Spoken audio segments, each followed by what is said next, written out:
from the imperative of adhering to the principles of the UN Charter in all its entirety, cohesion, and interconnectedness.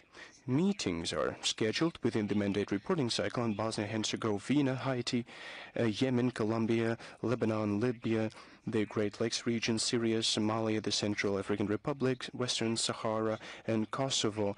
Cooperation between UN and African Union, Women, Peace and Security to commemorate the 25th anniversary of the Fundamental Resolution of the UN Security Council 1325, as well as a briefing of the International Court of Justice President.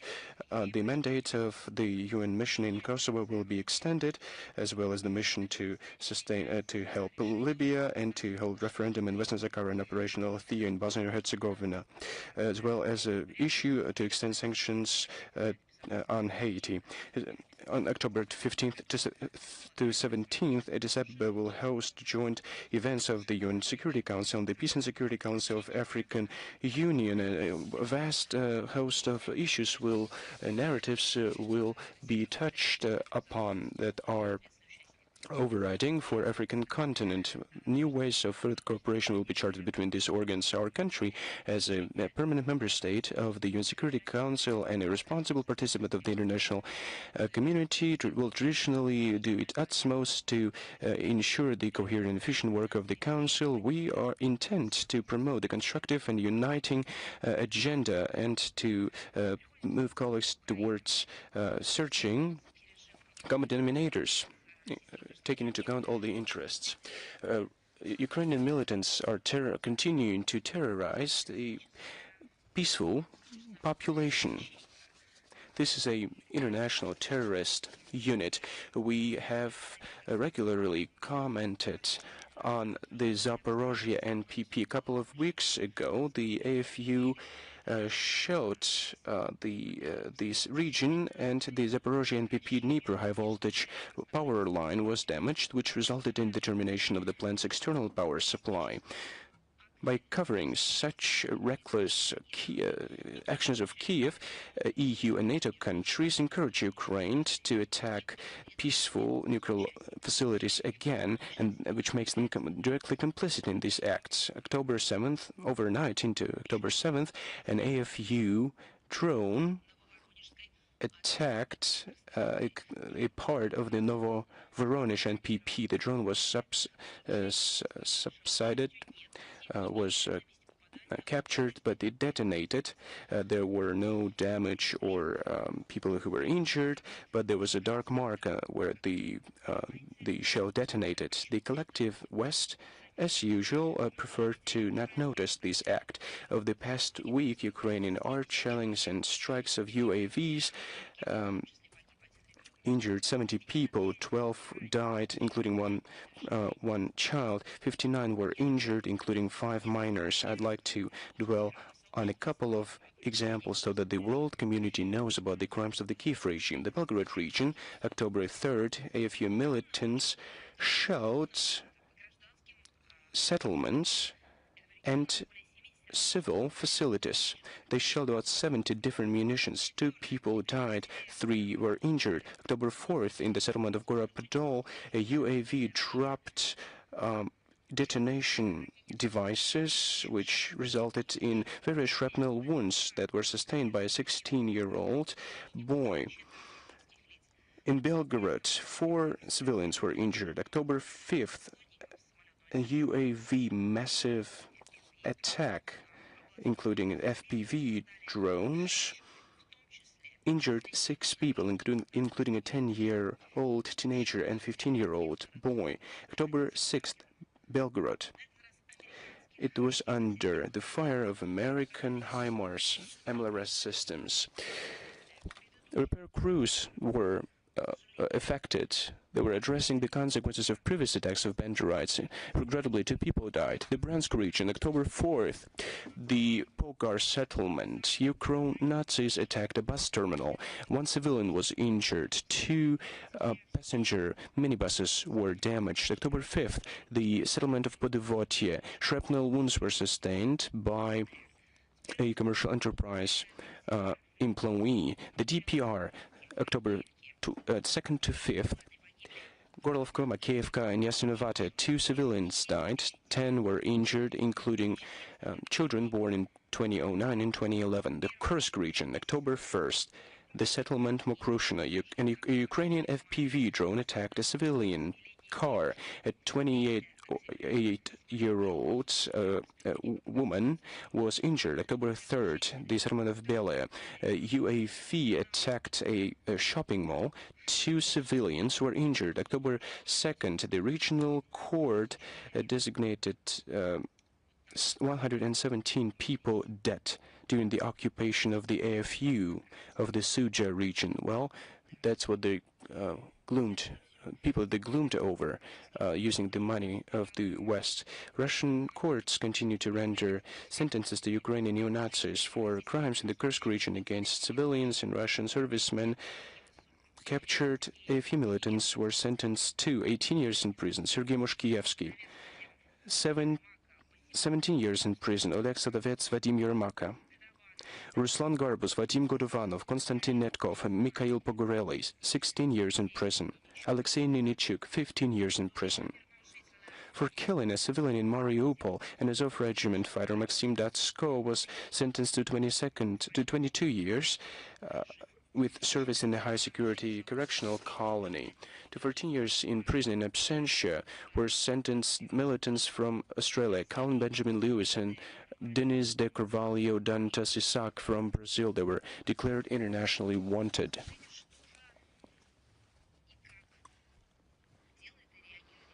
Just look at the reaction of the European Union. You can look at the photographs of the killed children, the civilian, peaceful population. They can point in the map and see how the Kiev regime is disrupting the peaceful life there. But the European Union does not stop its attempts to find additional resources to sustain the Zelensky's regime. It wasn't one of the central tasks in the agenda of the Copenhagen informal EU summit on October 1st. They are going to use the frozen Russian sovereign assets.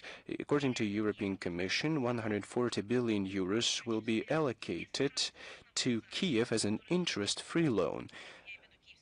The Kiev regime will hardly be able to ever return these funds. Why?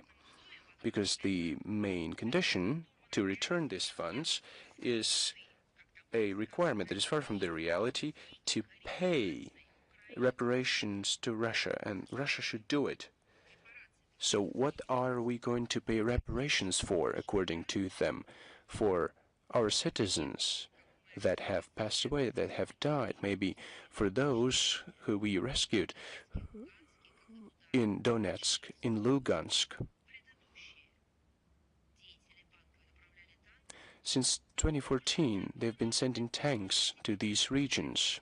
But we have to pay reparations to NATO, to the European Union, to this NATO brigade for the fact that we have been sending humanitarian aid to these regions, textbooks, food, other means. We have been restoring the infrastructure so that people could get electricity, hot water. Is that what we have to pay for? But in this warped world the European Union and NATO are living, maybe that's the way it should be. But we are living in another reality, in real reality, and we know that Brussels has been engaged in stealing Russian sovereign assets.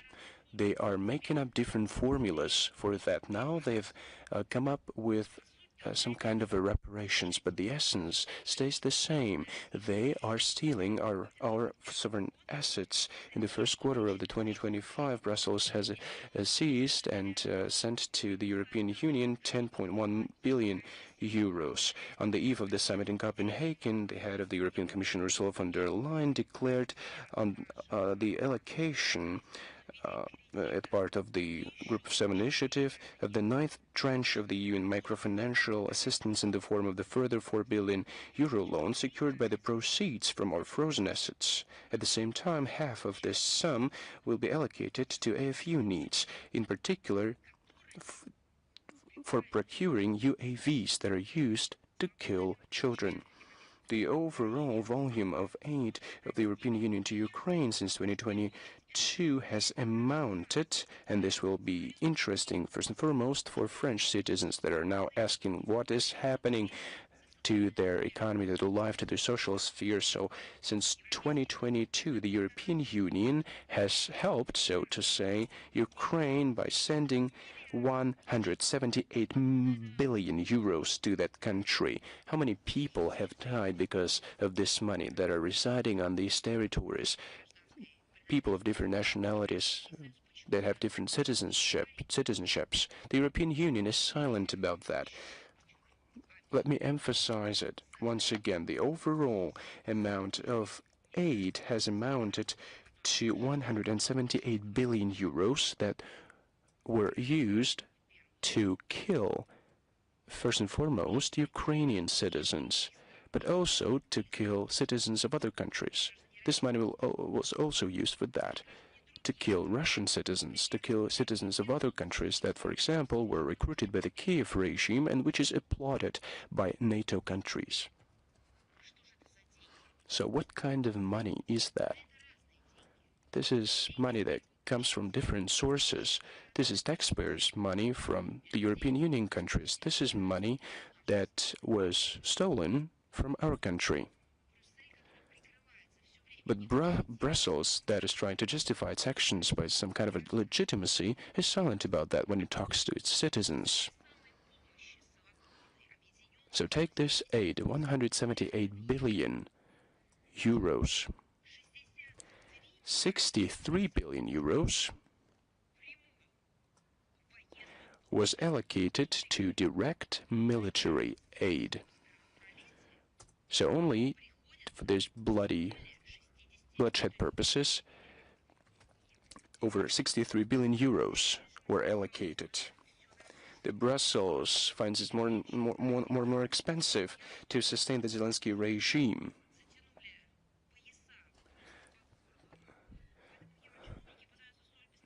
The European officials are now trying to steal Russian assets because they are running out of funds. The more they do that, the better their life will become, they think.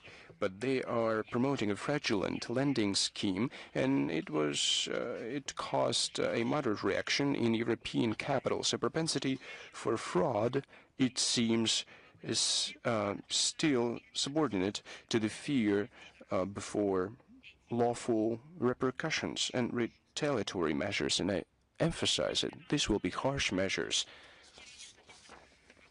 In Copenhagen, they also discussed financing joint defense projects, including a recent initiative to establish a common European wall of drones to protect themselves from Russia, as they said. But no decisions were made. The European conservative, commenting on the results of the summit, said, in Copenhagen on October 1st, European leaders again demonstrated that their response to the continuation of the conflict in Ukraine includes not diplomacy, but escalation. Yes, I agree, and we agree.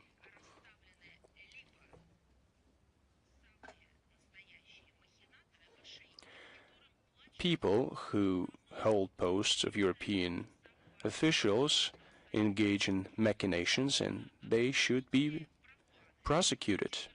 Those are people who have no knowledge of diplomacy.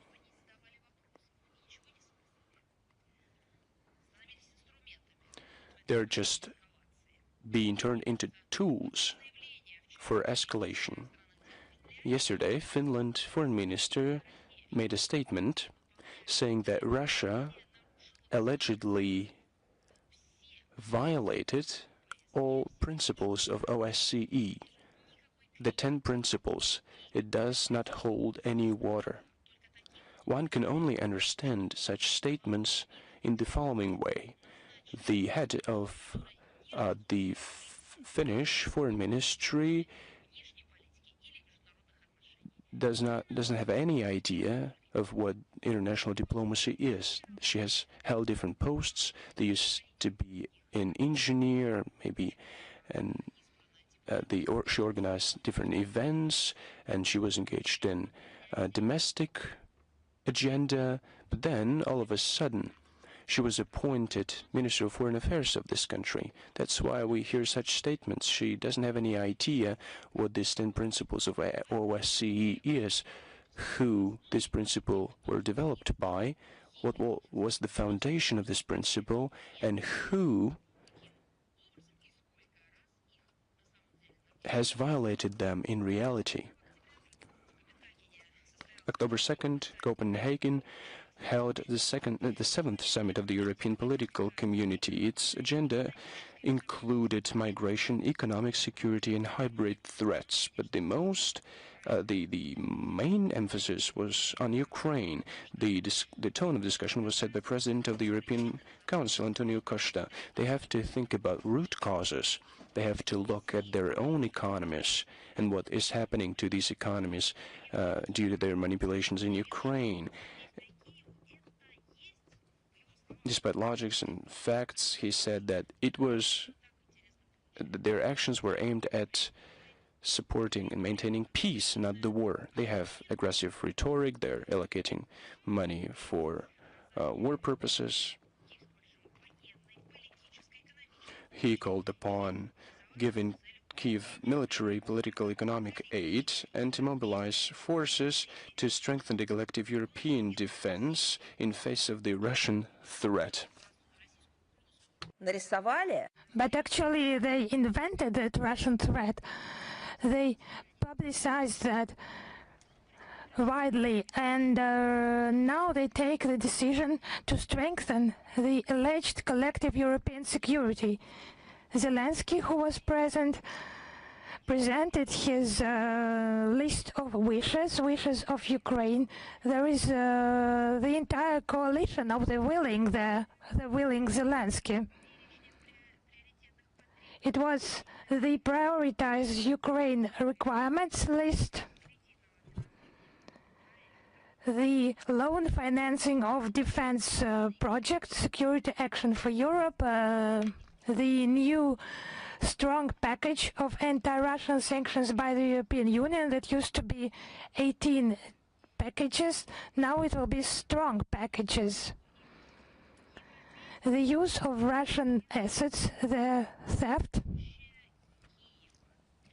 as Zelensky put it, the future of Kyiv. Actually, his requests were ignored by everyone because the participants were busy with their own problems and used this platform for sideline meetings. In general, the European political community, advertised by a French president as he put it, a new space for cooperation. That's his words, but it did not live to the expectations. But actually they have created so many forums these years, completely useless, without any results. The understanding was just paralyzed. Why the purpose of holding those forums? Some people think that if the forum is held, it's a result already, but tell what you want. Measures for Ukraine, and then you will be able to understand whether you have gained it or not. But to hold forums by coalitions just for the sake of their name, just to make statements, empty statements, and implementing some initiatives, it's just needed to distract attention from their own problems and not the resolution of the problems that exist, the problem of Ukraine. The only achievement of this format is the demonstration of anti-Russian agenda as this instrument destined to distract their own citizens from their own tasks, purposes, and about the tragedy in Ukraine. It's about the continued forced mobilization, but I think it's just a genocide of Ukrainian people. the sad outcome of those two European gatherings in Copenhagen that disappointed Zelensky. He requested from his, so to say, partners to fork out for budget deficit coverage the sum of 8 billion euro for the maintenance of the army and to finance the hostilities in 2026. It would amount to from 25 to 120 billion euros. Actually, Western curators link the volumes of military shipments to Kiev regime with the number of mobilized people in Ukraine. What does that mean? They paid to Zelensky for him to kill the Ukrainian citizens. It's an old idea of Central Europe. It has already been tested, has already been implemented in the ideology, the philosophy of European countries in 1930s, 1940s to destroy the Slavic Eastern European population. They called it differently, but on that very territory is the territory of Ukraine, among others. And when the EU NATO curators of Zelensky's say that they will pay him only when he will force to go to slaughter, to send to slaughter his own citizens.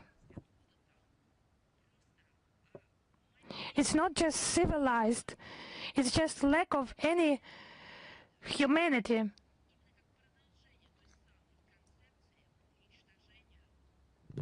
It's the continuation of the concept of destruction by those ideologies. You can name them as you want. Imperialist, colonial thinking, racial superiority, they have already been tested, but it's a new level, a new century. In the Ukrainian social media, the issue is widely discussed of recruitment of about 1.5 million people. Who will those people be? They will be Ukrainian citizens. What will their age be, their condition, their health? It will not be of concern for anyone. They will just be sent to this slaughter by Westerners, the slaughter of that Western hell created on the territory of Ukraine. There is a statement about the further closing of borders in Ukraine and nearly nationwide mobilization. It will be meat storms and further utilization of Ukrainian population by Zelensky. Total military registration will be obligatory for Ukrainian citizens. Zelensky has forced a draft law in Verkhovna Rada, a draft law about common information system of social sphere. This regime will gain access to the digital portrait of any Ukrainian, including his location, and Ukrainian military officers will be able to hunt for humans.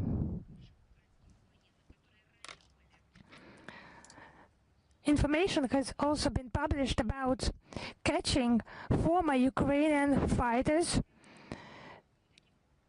They are recognized as fit for service and sent to the front line. With those measures, Zelensky gang has decided to avoid expenses for veterans and to get rid of them, to get rid of those people who have experience, who have authority. Bankova government does not need that. They will be sent for slaughter. When will the Ukrainian people wake up? I would like to directly ask this question. And what we have mentioned for all those years, this Kiev terrorist regime, it has no borders. They're exploring all these areas, regions in the world, and they implement terrorist activities in different countries, namely Sahara-Sahel region of Africa, Libya. National Unity Government has interaction with Great Britain and Kiev militants with the use of combat UAVs. There are facts about the cooperation of National Unity Government in Libya with Ukrainians and facilitating terrorist operations in the Sahel countries, including Niger. On the 1st of October, Sudanese military intelligence colonel said that Ukrainian and Colombian militants supported the rapid support forces in Sudan and used the Ukrainian-produced UAVs. It's illegal selling of arms and munitions by the Ukrainian army. It is recorded in Burkina Faso, the Democratic Republic of the Congo, Mali, Niger, Sudan, Somalia, Syria, the Central African Republic, and Chad. The stealing of munitions and equipment shipped by Kiev is recorded not only in troops but on the front line. GPS trackers are dismantled. When they are lost, they are written off as casualties and further sold abroad. And around half a million of equipment units have been, so to say, lost. In 2024, it was 270,000 cases of possible theft. Also, insinuations by the Kiev regime about alleged threat from Russia. On the 3rd of October, Deputy Foreign Minister of Ukraine, Sergei Kislitsa, tried to frighten the countries of Europe, mentioning Russian agents and moles who launch UAVs in Denmark and Germany. Of course, there was no proof of that, no evidence. It was just attempts to whip up anti-Russian hysteria. And he even mentioned, quotation, that the Kremlin is already at war with Europe. It's about receiving more money. That's the purpose of Zelensky's statements. And that's the explanation why they should provide this money. I would recommend to Kislitsa not to invent those myths that the Russian trace, but to read the European media about the detention in Germany and in Norway of the suspects in launching UAVs in Frankfurt, Roswell and Svolvær. Who were they? They were citizens not connected with Russia in any way, citizens of Germany, Croatia and some other countries. These facts once again confirm the urgency of the tasks of denazification and demilitarization of Ukraine and the elimination of threats from its territory. All these goals will be certainly achieved.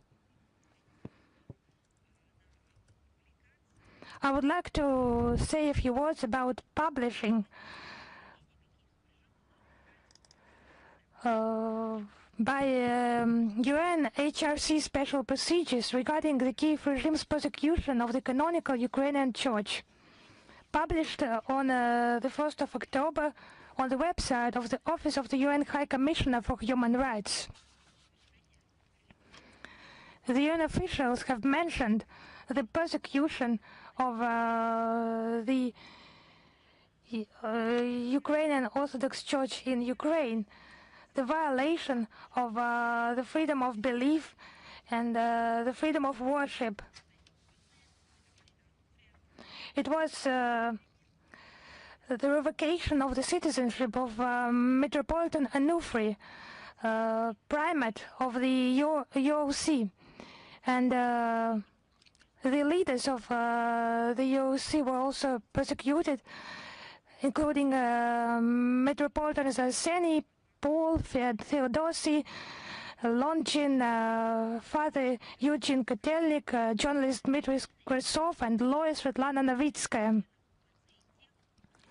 These prosecutions appear to amount to collective punishment against members of the UOC and those defending them. It's a quotation. There is also the Ukrainian law on the protection of constitutional order that contradicts the international standards in human rights. So at least they have drawn attention to that. It's contrary to the International Covenant on Civil and Political Rights. Freedom of thought, conscience, and religion are not subject to restrictions, even in situations of armed conflict, as they have pointed out. It was accusations in extremism and pro-Russian orientation, allegedly incompatible with the principles of law and undermining the freedom of thought, religion, as well as of freedom of associations. We call upon the Kiev government to stop those restrictive measures against priests, human activists, human rights activists, and journalists. It was for the first time since 2018 when the war has been launched in Ukraine against the Ukrainian Orthodox Church, actually the war to destroy orthodoxy in Ukraine. Finally, they have noticed this lack of morality and impunity measures against the Ukrainian Orthodox Church parishes and priests.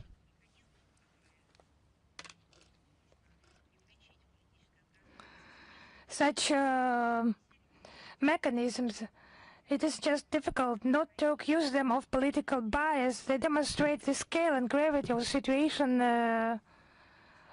connected with human rights in Ukraine. The gravity of this situation, and also would like to draw the attention of the UN High Commissioner for Human Rights, Volker Turk, and his office. And those officials from Bankova who have completely lost their feeling of morality. They have they just lack any feelings. There have been multiple occasions of seizures of temples of the Ukrainian Orthodox Church, violence against priests and parishioners. There is also evidence of torture, of beatings of the arrested clergymen. Actually, let us hope that with this statement, maybe the ice has not been broken, but it has started to melt. And the human rights structures will pay attention to violations of rights and human freedoms in Ukraine, including the discrimination based on religious grounds, ban of opposition parties. It is not compliant to any laws. It's violation of the freedom of thoughts, banning any protests, and we hope that international human rights mechanisms will publicly make a statement about the unacceptability of this policy implemented by the Kiev regime. And now this contagious disease is spread in Moldova. There are tensions there following the, I do not think they can be called elections. Maybe this word should be just crossed out. Elections on the 28th of September. It's anti-Russian policy countering the alleged Russian threat. The Moldovan Prime Minister said, let's not be overly optimistic, because I don't believe the Kremlin will simply leave us alone. He actually did not explain what he meant by that. The rhetoric used by Chisinau regime to stifle, to suppress its political opponents. They're subject to real terror. On the 2nd of October, the Central Election Commission crossed out of the list of parties allowed to participate in elections the party named the Heart of Moldova. This ban is for 1 year. This party is headed by Irina Vlach, former governor of Gagauzia. She supports cooperation with Russia. On the very same day, the Chisinau Court of Appeal limited the actions of 2 more parties, the Modern Democratic Party of Moldova and the Great Moldova. Those parties faced repressions. On the 5th of October, the Moldovan Central Election Committee decided to stop the financing of the party Democracy at Home for 2 years. The party that received, that got 6 seats in the new parliament. Now they have labeled the Eurasia organization as extremist. This structure is engaged in cultural, in education activities, in exchanges between school children, students, young specialists of neighboring countries, studying culture, traditions, and friendly relations. Moldovan political analysts indicate that the current situation in Moldova is an example of political absurd.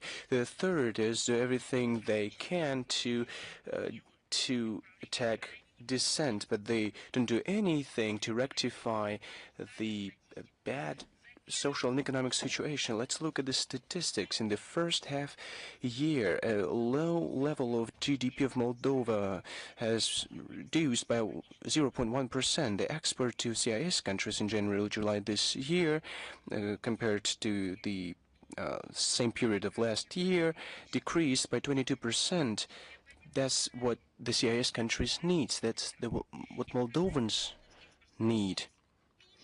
The Moldovan export to EU countries also decreased by 4%. It's an indication of how European agricultural enterprises need competitors from Moldova. Of course, they don't need that. The external debt of Moldova in the last six months, in the first 6 months of this year, increased by 10.5% and amounted to $11.4 billion. For future generations of Moldovans, it's an unsustainable burden. Experts indicate that such catastrophic indicators impede Moldova from joining the EU.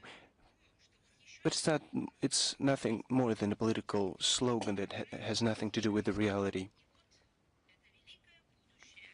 This great future of liberal democracies as part of NATO and the EU can then be achieved. But at what price? By annihilating Moldovans themselves. That's the price that Maria Sandu has to pay. Maybe she needs a sticker with the Ukrainian flag, so everything can be sold and bought. That's what the Chisinau regime is guided by. The Moldovans are bitterly aware that they are now in the tragic situation. They want peace and good neighborly relations with all countries, but their opinion is disdainfully ignored by Moldovan authorities and is supplanted by a fake slogan about the irreversibility of the European path. The irreversibility of your happiness, that's what they're saying. In reality, this irreversibility leads to poverty and debt bondage. Friendly people, very hardworking and peace-loving, and that's what's happening to these people.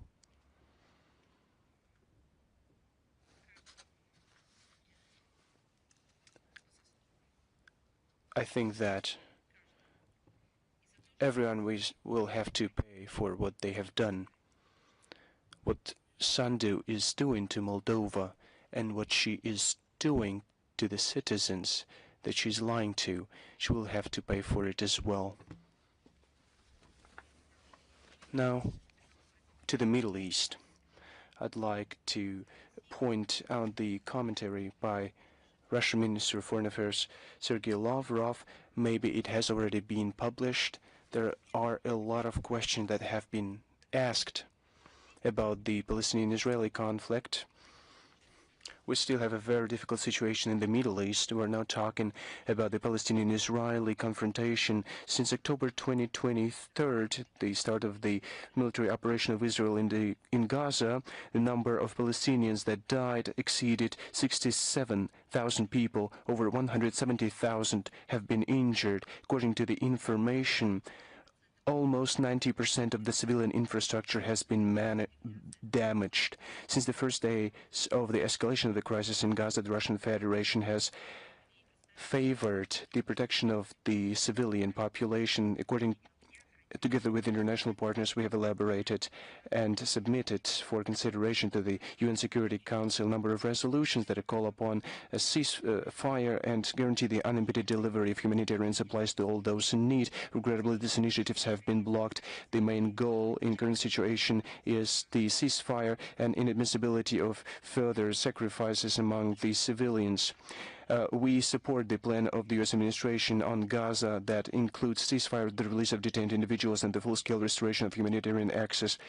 We are convinced that the root cause of these tragic events in Gaza and in the West Bank is the deprivation of the Palestinian people's sovereign right to determine their own future. The sole solution to secure the sustainable peace for all peoples of the Middle East is and still is and has always been the comprehensive and long-term settlement of Palestinian-Israeli conflict using the international and legal foundation and a two-state solution.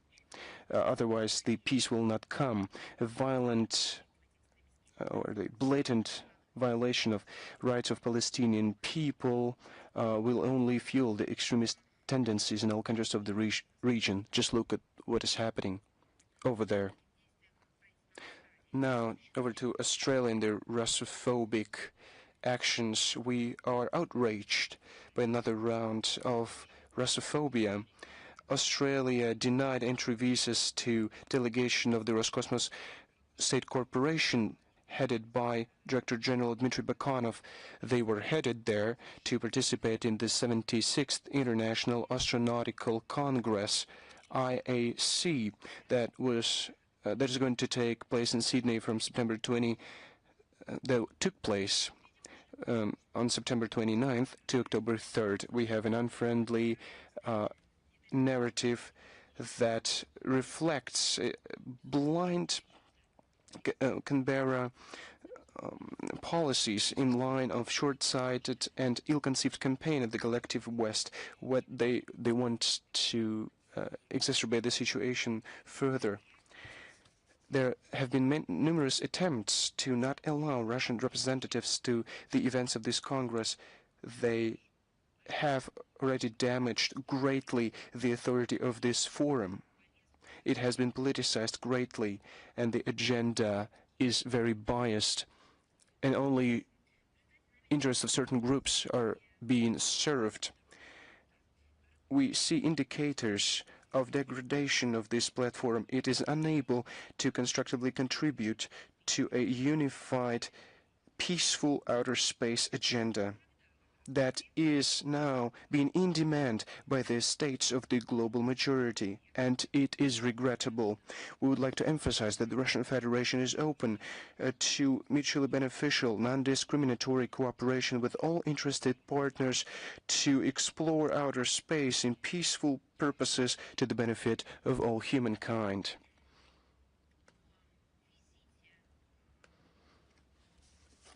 A lot has been said about the visit of Russian President to the Republic of Tajikistan. It starts today, October 8th, and we have received many questions. Of course, the Presidential Executive Office has the prerogative to comment on this issue. We have different responsibilities, but we can share some information responding to your questions regarding the cooperation with our countries.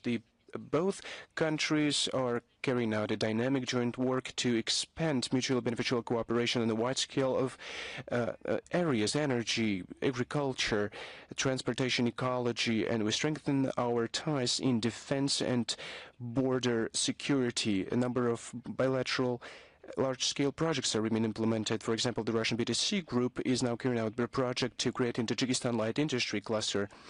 Sanktuda, one hydroelectric power plant constructed with Russian investment, continues to operate stably. It's one of the most large-scale joint projects in the post-Soviet space. A work is being underway to create in the Republic a Russian Tajikistan industrial park. The cooperation is being expanded in electronic trade. Marketplaces and different enterprises are entering the Tajikistan market. Online platforms are being enhanced, logistics networks, parcel pickup points in Tajikistan are being opened. A memorandum has been signed in digital technologies that will contribute to enhancing digital platforms according to standards, unifying the rules according to EAEU standards. We have first results that heads of our states will talk about, and people accompanying them, officials accompanying them.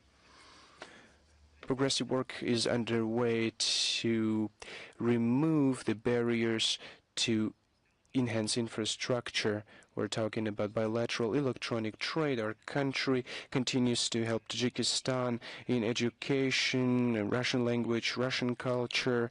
A center is being constructed for talented people, and a new building is being built of the Mayakovsky Theater in Dushanbe, and we hope that the doors of these enterprises will solemnly open for the wide audiences in 2027. Tajikistan traditionally has been receiving Russian humanitarian help, and we have been talking about it regularly during our briefings. We're using UN platforms to do that, and the key multilateral channel here is the World Food Program. And starting from 2013, Russia has been participating in the project for developing a sustainable school nutrition system in Tajikistan. From 2025 to 2027, its fourth stage will be implemented. Our voluntary earmarked contribution amounts to about $19 million. The key goal of the project is building sufficient capacity for independent management of the national school nutrition system, with a gradual transfer of all administrative and financial authority from the World Food Program to the Tajikistani authorities. On our part, we will further enhance our comprehensive cooperation with friendly Tajikistan, which is an important factor in reaching the large-scale tasks aimed at further social and economic progress.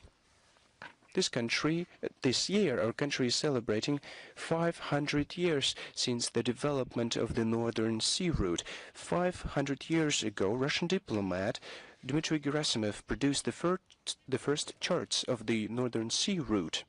At that time, he proposed theoretical concepts for utilizing this waterway. Today, this route reaffirms its status as a unique transportation corridor. The diplomacy opens wide opportunities for mutually beneficial international cooperation to implement its potential. Now we see geopolitical turbulence. The Northern Sea route is becoming an attractive alternative traditional intercontinental route because it is offering a competitive advantage through shorter distance, a higher level of security, and economic gains. I can give you the following example. A container vessel from China to Britain needs 18 days to reach the destination. Now let's see other logistics routes. By using railway, it's going to take at least 25 days. Through the Suez Canal, it's going to take 40 days. Bypassing the Cape of Good Hope, over 50 days. Experts note that transit of cargo through the Northern Sea route will allow to reduce by 40% the expenses as well as the consumption of fuel and emissions. Will also allow to securely secure that the region is free from vessel congestion, piracy, and conflicts. Our ex-regional partners are extremely interested in this Northern Sea route. This route is a key element of the Arctic transportation corridor, and it plays an important role in implementing flagship initiative by Russian President Vladimir Putin to establish the Greater Eurasian Partnership. The history of the development of the Northern Sea route is a testament to resilience and professional dedication of many generations of pioneers, seafarers, and researchers. Russia is the largest Arctic power. It intends to preserve and build upon their legacy. Today, our country is developing standards of responsible management of Arctic and demonstrates or acts as a paragon of responsible treatment of this natural site of this region. And we invite everybody who shares these goals and demonstrate a constructive and pragmatic approach to cooperate. October 5th, Slovakia held events that were timed to coincide with the Carpathian Ducal Offensive operation. They featured the leadership of the country, representatives of veteran organizations, public, and the diplomatic corps. October 6, 1944, during the Carpathian Ducal operations, the Soviet troops, led by Marshal Ivan Konev, together with the 1st Czechoslovak Army Corps, following an intense combat. The heavily fortified Dukla Pass was captured by storm. Czechoslovakia was liberated from German Nazi invaders. Along with the celebrations, tend to coincide with the Slovak National Uprising, August 1944, celebrating this anniversary is one of the important memorial events in Slovakia. The chairman of the government of the Slovak Republic, Robert Fico, said that the bravery and heroism of the fighters of the Red Army and the Czechoslovak Army Corps in the course of the fierce battles brought closer our shared victory over Nazism. He reaffirmed his unwavering position on the historical truth, and he emphasized the admissibility of warping history to please political short-term interests and inadmissibility of vandalism and attempts to demolish memorials to Soviet soldiers, which is regrettably happening in a number of European countries. Today in Europe, monuments are being demolished, the history is being rewritten as they see fit, but the voice of Slovakia is resonating. Liberal diktat, anti-Russian history. We see that, and that's why such a position requires a special bravery, and it is being respected by us and highly appreciated. We will always remember how Slovak citizens have been preserving the memory of our servicemen that helped to liberate this country from Nazi soldiers. A lot of interest has been sparked by scaffolding. Scaffolding that one can see on the high-rise building of the Russian Foreign Ministry. There have been a lot of questions, ideas. We've heard everything. We receive questions from journalists, from the public, from local residents. So what is happening to the high-rise building of the Russian Foreign Ministry? Let me remind you that last year a new stage has been initiated to renovate the main building of the Ministry of Foreign Affairs of the Russian Federation. I'll also discuss previous stages as well. But now let's talk about the most recent stage that started in 2024. Now, the works are underway and they are going to continue on the left part of the high-rise building of the ministry, where you can see the scaffolding. The facade is now being renovated up until the 20th floor. The right with and the 4 towers on the 21st floor are also being renovated.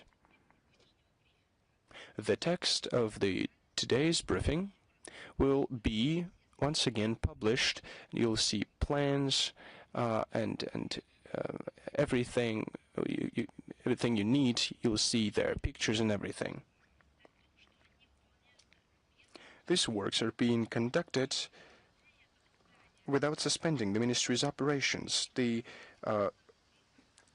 building has been separated in a couple of zones. The works are being conducted in each zone in stages. The concept that has been established includes architectural lighting that is to be installed of the entire facade. Windows will be replaced and the entrance group doors will be recreated. Site improvements works will be done on the central, near the central entry and the Denizhny alley.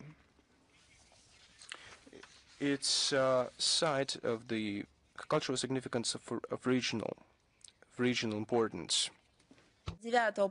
For instance, in the period from 1999 until 2000, the reconstruction of the left wing was carried out. In 2015-2017, the renovation, the restoration of this spire took place. Everyone remembers that very well. You have observed that. And the decorative elements of the facade of the central part. In 2019, the reconstruction of the right wing was finalized.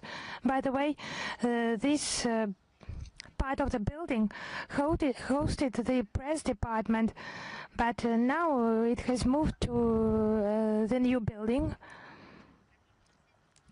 This stage of renovation will be finalized by the end of 2030. In the text version of today's briefing, this information will be accompanied with the relevant links, photographs and materials. We will do our best to present you the full coverage and to answer all of your questions. I understand very well why it is a matter of such attention and why you are so curious about that. Is Международная жизнь, international life, with us? Yes, hello, Madam Zakharova. You have already mentioned this issue. On Monday, the recently appointed Prime Minister Sébastien Lecornu announced his end of term and it's the beginning testimony of the beginning of the political crisis in France. So it's a matter of attention, and we would like you to comment on that. Actually, we have paid attention to that. It was difficult not to pay attention to this matter, not because we are so interested in their domestic life. It's a part of work of foreign ministry, diplomats, embassies, to keep an eye on the situation. But for many years, and in recent months and recent years, the French authorities do their best to link their internal events with Russia. They have many ways of doing that. The Russian vessel captured by official Paris, it was just a failure, evidence failure, just this attempt to distract attention from their own problems. And when President Putin mentioned in Valdai that by such pirate stories they are trying to conceal their own problems, to hide them. Actually, many experts have no questions left, but if someone had those questions, they were just all answered completely by this another stage of domestic crisis in France, this vessel. No one needed it any longer. They just forgot the reason of its arrest. It was released, and they understood that it will not save them from domestic problems. They just paid their attention to crisis management the way they did it. Usually we do not comment on those issues, but actually Paris was the cause of this situation, because they will tell its population why France's economy does not work the way it has been planned. They have declared it during their elections. The more we pay attention to the domestic issues, presenting the facts as they are, not false agenda, but the real agenda. This dismissing of the government, the internal political crisis, is a domestic issue of France. We will not speculate on this matter. We will not give them any pieces of advice. Let them deal with that themselves. They are a sovereign state. We will not be like them, constantly meddling with someone else's domestic affairs. It's the National Assembly that has taken this decision, and the citizens of France will present their point of view on this issue.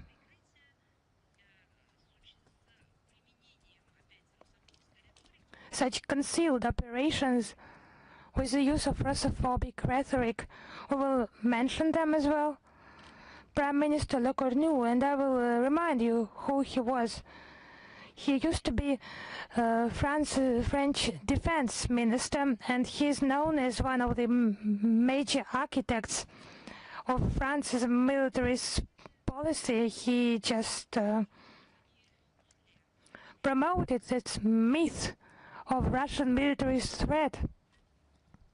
Maybe it was him who invented the entire story with this ship, with this vessel.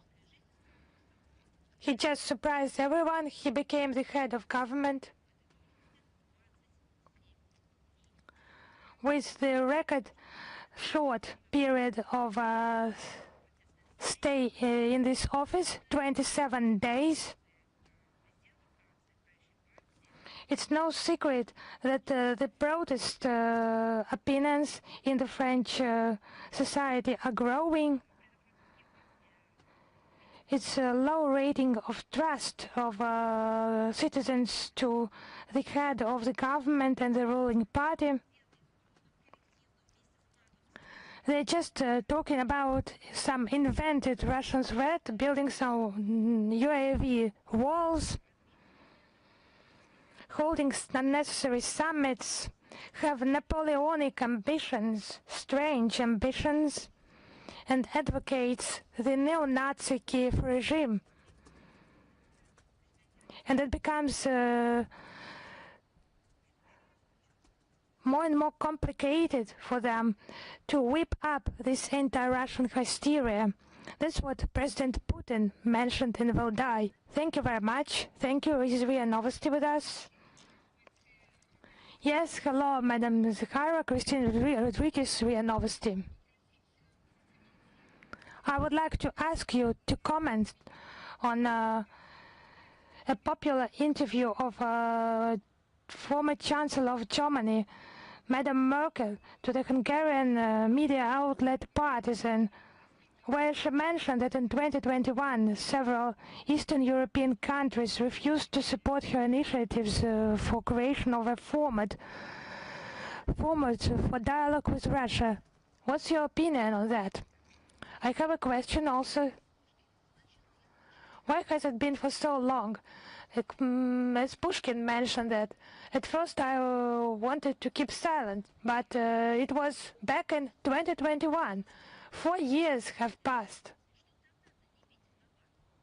Why did not she make public this information back then? Maybe it would have turned out differently. Everyone would have understood who is the party of war. But to add Merkel's revelations that she regarded the Minsk agreements as an instrument and not a document she had signed, and the document to be implemented, but an instrument with some political manipulations. And she was not ready to implement all that. That's who is responsible for what happened in Ukraine. But the artillery shootings, militarization of the Kiev regime that just acted against its own population in Donetsk and Lugansk in January 2022. Now you have the full picture here.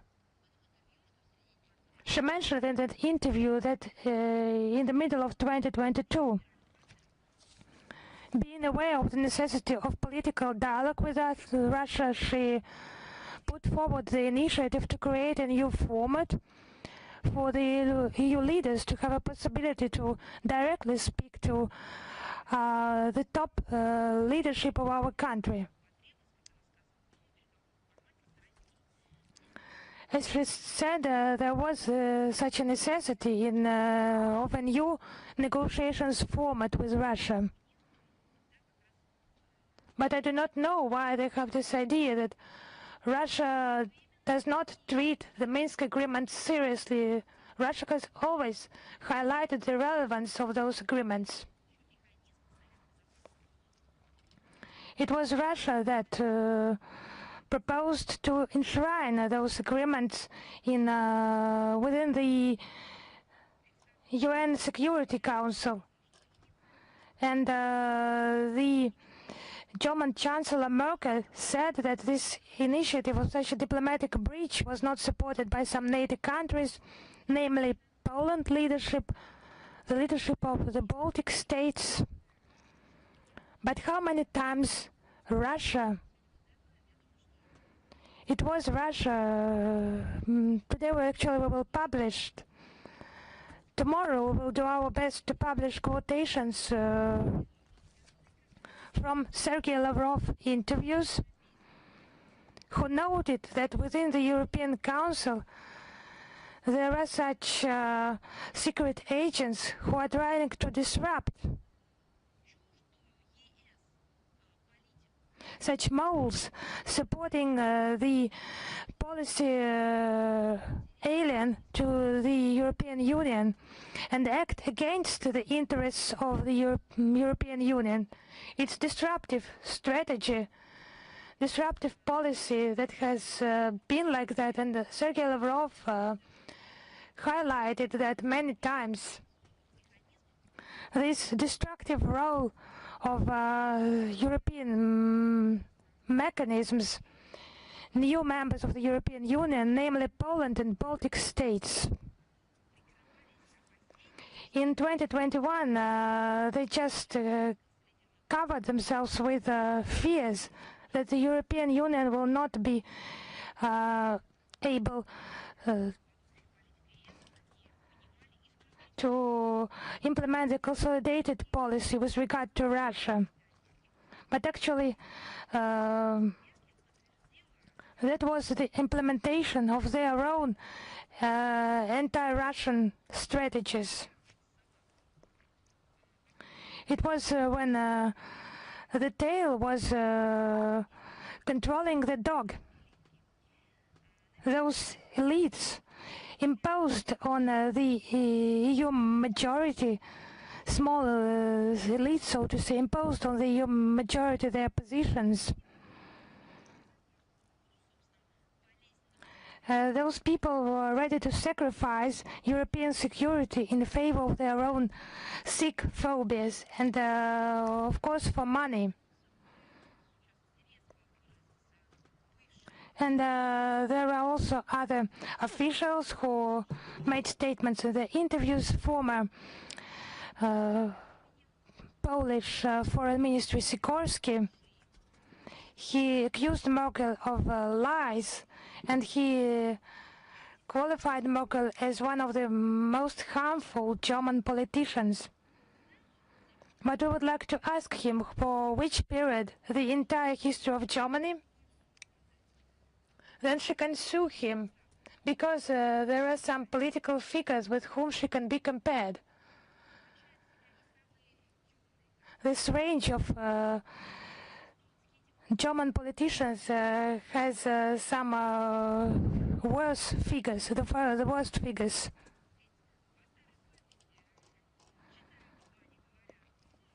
Actually, to some politicians, no one pays attention any longer. It is all archived. But Merkel, together with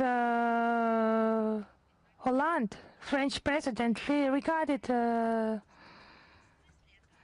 those agreements as a means of saving the Kiev regime from a catastrophe in 2015. Back then they were saving the Kiev regime. Now they are destroying the Ukrainian people. They have saved this regime. They have brought to power themselves in order to destroy the people. I have quoted similar historical situations today. The Minsk agreements, they just needed in order to win some time, in order to support, militarily support this regime. And from the start of the special military operation, actually he was about the desire for dialogue with Russia in 2021. They somehow correlate.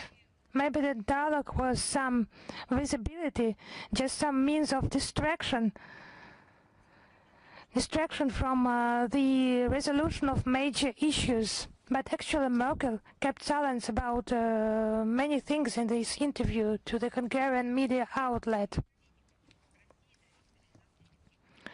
She did not mention the many-year attempts of Russia to implement the Minsk agreements, how the Kiev regime and its Western sponsors refused to implement this set of measures since the 12th of February 2015. It was adopted by Resolution 22 of the UN Security Council, the barbaric shootings of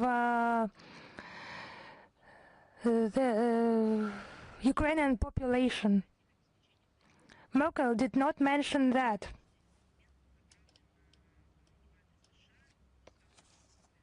And a similar document was sent to the US, a bilateral document. It was Russia who took active and constant efforts in order to resolve the Ukrainian crisis and to achieve international de-escalation. But the Kiev regime sponsors and its creators, they just deceived, they disrupted international law. as they put it, imposing strategic defeat on Russia. But actually now they have plunged into economic problems caused by their own catastrophic failure, catastrophic mistake, a mistake that is worse than a crime. But actually it's both. Thank you very much. Is Xinhua with us? Yes, hello, Madam Zakharova, Xinhua correspondent. In Beijing, the Global Women's Summit will soon be held. What are your expectations regarding this summit? What have been the achievements of Russia in this sphere, and what are the prospects of cooperation between China and Russia in this sphere? It's about the forum that is planned in Beijing, the Global Summit, Women's Summit, to be held on the 13th, 14th of October. It is a major summit hosted by Chinese authorities. It's about the gender equality. It is a 30th anniversary of the fourth UN Conference on the Women in 1995. It has brought together an unprecedented number of participants, namely female participants, female movement activists, and the Beijing Declaration adopted after this event. It remains relevant. Now about our country. Russia supports the main goals of the forum. The outcome of the 30-year work aimed at gender equality. I would like to highlight true gender equality, not the one that has been invented, perverted by ultra-liberal agenda, but the true equality. Stepping up global efforts to counter limited access of women to education, healthcare, and increasing the role of women in the digital economy. It will cooperate, it will facilitate women engagement and harmonize their involvement in the resolution of global problems. Our delegation will be headed by Galina Karelova. The leaders of the Union of Women of Russia will participate in the work of the forum. We have many organizations for women and organizations for resolving those tasks who operate very actively. This is one of the central organizations. This organization is the successor of the Anti-Fascist Committee of the Soviet Women. It is celebrating its 85th anniversary in 2026. In the last 30 years, Russia has been really successful in this regard. The legal framework has been expanded and enhanced that guarantees the equality between men and women. Not the warped one, but the equality that helps women to live, work, and cooperate. We have participation of women in political and economic life of the country. A package of measures has been implemented to support families raising children. It is aimed at two-parent and single-parent families, foster large families, as well as families raising children with disabilities. Financial mechanisms are being implemented for supporting families in acquiring housing. Russia has resolved fully preferential mortgage programs, rental cost compensation upon the birth of a child. And the issue of accessibility to preschool childcare institutions for families has been fully resolved as well. The infant mortality rate in our country is the lowest in the world, 4.2 cases per 1,000 children that were born alive. These are indicators that are hard to wrap your head around, but these figures exist, and this is the statistics, and I had to share it with you. Significantly decreased the maternal mortality rate, and the women are now participating increasingly in economic activity of our country especially women raising children, about 82%. The project My Mother is Entrepreneur is also gaining momentum, and Russian Foreign Ministry is now hiring more and more women, including for leadership positions. It's not being done to brag or boast. To counter some foreign standards. It's a natural process. Women get education and they demonstrate their perfect skills, and they are being trusted and respected by their colleagues. We stand in solidarity with our Chinese friends. Real care for women, for gender equality, is a matter of special concern for the state. The partnership between the Union of Women of Russia and the All China Women's Federation, the largest in China, that represents the interest of women, is developing year over year. A memorandum of cooperation has been signed between these two organizations. The platform for the Russian-Chinese cooperation are events, including within BRICS and SCO, and we are convinced that the global summit that Beijing is holding will give a good opportunity to promote the profile or to the dedicated Russian-Chinese dialogue and coordination of promising steps on the gender track in bilateral format. We wish effective and fruitful work, especially to women that can establish good ties and implement interesting projects. Thank you very much.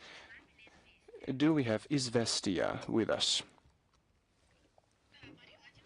Madam Zakharova, good afternoon. My name is Anna Nikolskaya. I represent Izvestia. We have a similar question that was asked by the RIA Novosti representative about new formats and commentaries given by Angela Merkel. We would like to hear your opinion. Why a politician of such a level only now starts talking about the sabotage on the part of the European countries, and can other political figures be frank about that? Why are you asking me? You can ask the embassy of Germany. Maybe you can ask Angela Merkel herself. Although I understand that in recent years European politicians are not that open as they declare to be, but you should try at least. That's a good question. Well, they can do both. They start writing memoirs. For example, Annalena Baerbock has written a lot of memoirs and has gained or earned a lot of money on that. On the other hand, one can avoid escalation or open stage of conflict. Well, facts are being silenced about that.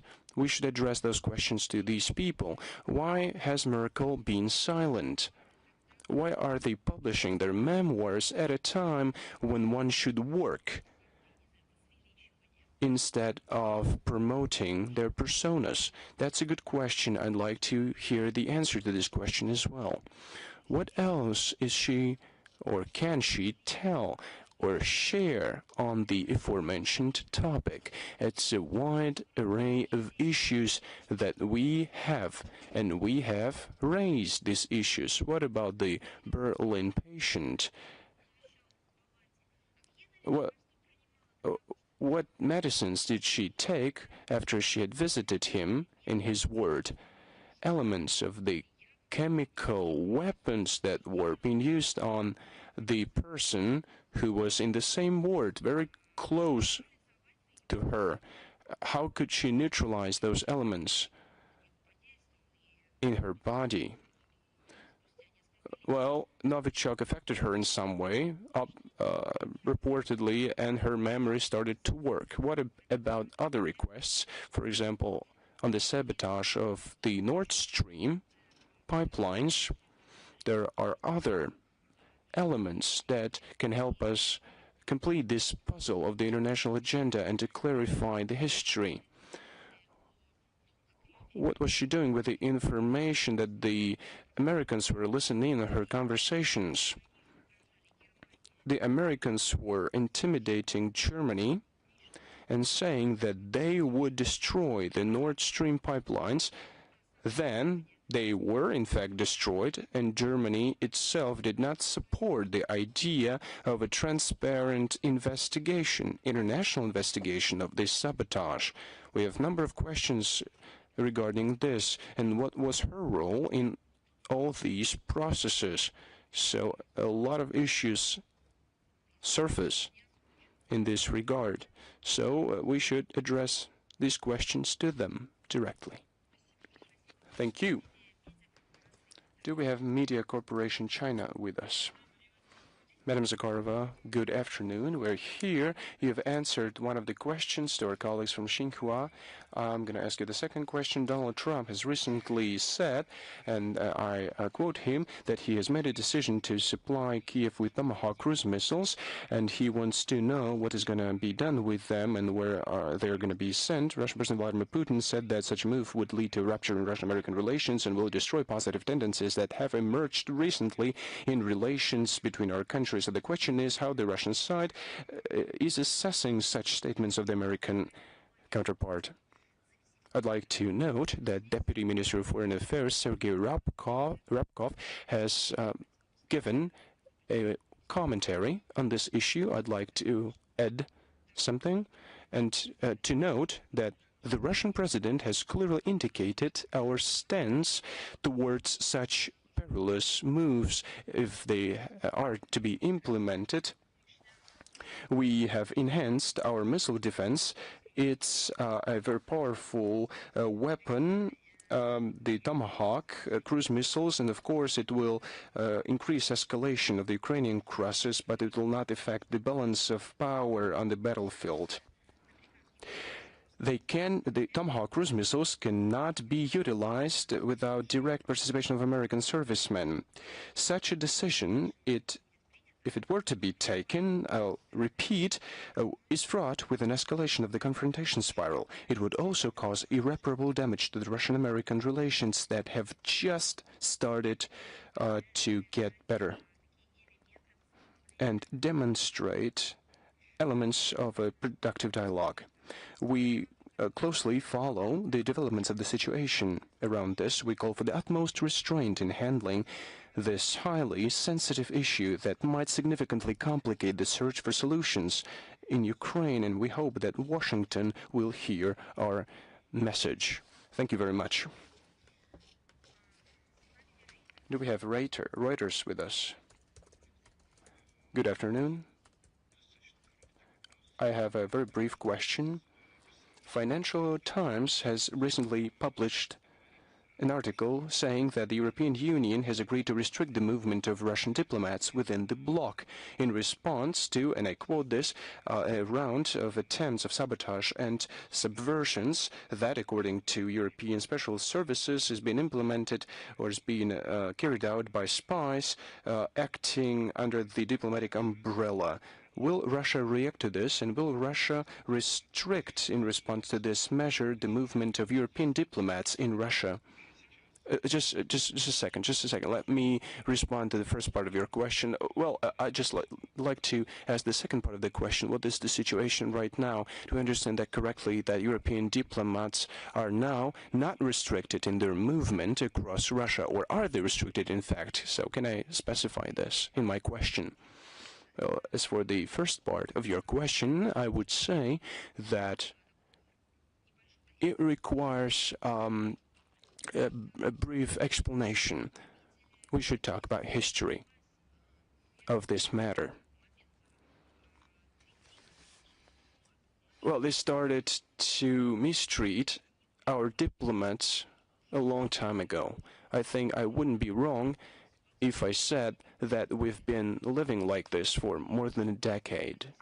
They deported Russian diplomats. They violated their diplomatic rights. They restricted them by introducing quotas for Russian diplomatic missions abroad. They banned them from moving around across the European bloc. Well, you should not limit that issue to the European Union. We're talking more widely, namely about the NATO space. Our diplomats have been intimidated, were spied upon. Well, it has now reached a completely new level. It used to be a routine of special services. They have always demonstrated interest towards foreign missions on their territory, but it has now turned into intimidation practices. They intimidate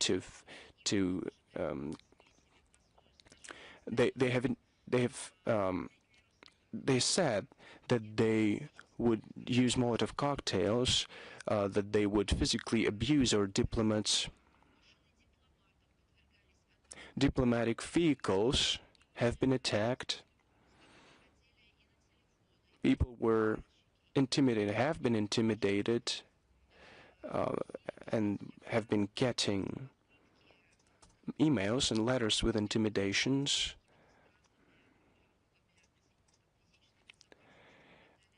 So different wordings have been used when they talked about physical safety. Families haven't been able to reunite because their visas were denied or have been denied, and it's been going on for more than 10 years now. Let alone the information campaigns that are aimed at vilifying our country. Remember our ambassador in the United States, Mr. Kislak.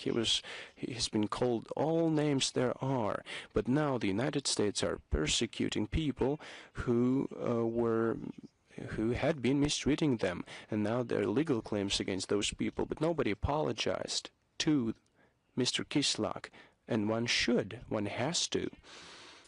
I'm not sure that we have to focus on some specific issues. We have to look at this madness in total, the madness that has been initiated in NATO and EU countries. We have to look at it comprehensively. Thank you very much for this question and for your desire to look at what the situation is right now. We can publish the information on this later. What measures have been introduced, at what stage. We have been trying to indicate or to demonstrate that one should live differently. One could follow different type of logic. Maybe you remember how we reciprocated to the deportation of Russian diplomats by Obama, who lost elections in the US and figured that he was not elected by not American people, but by Russian diplomats. Well, Russian diplomats were deported. It was mad. It was crazy. It was dangerous. There was no time to do that. They boarded planes and traveled from city to city. I just don't want to remember that even. Remember, Russia proposed at that time to establish friendship with the American side. Maybe you remember that story when children of American diplomats were invited to the Kremlin Christmas tree, and you remember how they reacted to this gesture of goodwill and genuine desire to cooperate and be friends and mutually respect each other. Well, so it was not accepted, this hand of goodwill. As far as the movement goes, each NATO member state, has its own methods. They exert pressure on our diplomats and create conditions that are not conducive to their diplomats performing their duties. In each NATO member state, there are certain restrictive measures. There were no unified measures because they have different location. Our embassies are located in different cities and locales. Our residential buildings are also sometimes separated from the embassies, though they have always been creative in inflicting damage upon us and in being mean to us. If you're interested, we can compile a list of countries that have been active on this track.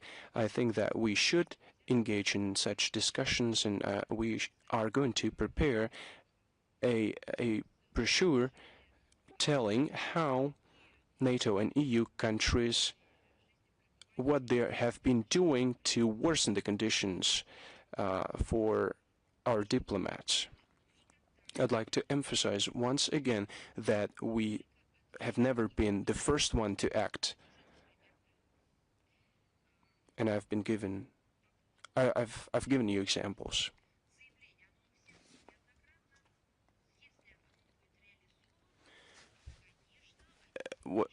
If that were to be implemented, of course, we would reciprocate. We're now talking not about official statements, but about media material that has been sharing insider info about certain plans. If they notify us via official channels, of course, we'll declare what our steps are going to be. Thank you. Thank you very much. Do we have Anadolu with us? Yes, Madam Zakharova, good afternoon. We have just one question. UN Special Rapporteur in the field of cultural rights, Alexander Xantaki, called upon FIFA and UEFA to suspend Israel from international football. How would Moscow evaluate such a call? Do you agree with such a call? I think that sports is such an area, and you can characterize it by different characteristics, but there is something that differentiates sports from other areas of human creative side and activities that we pursue. Sports has rules.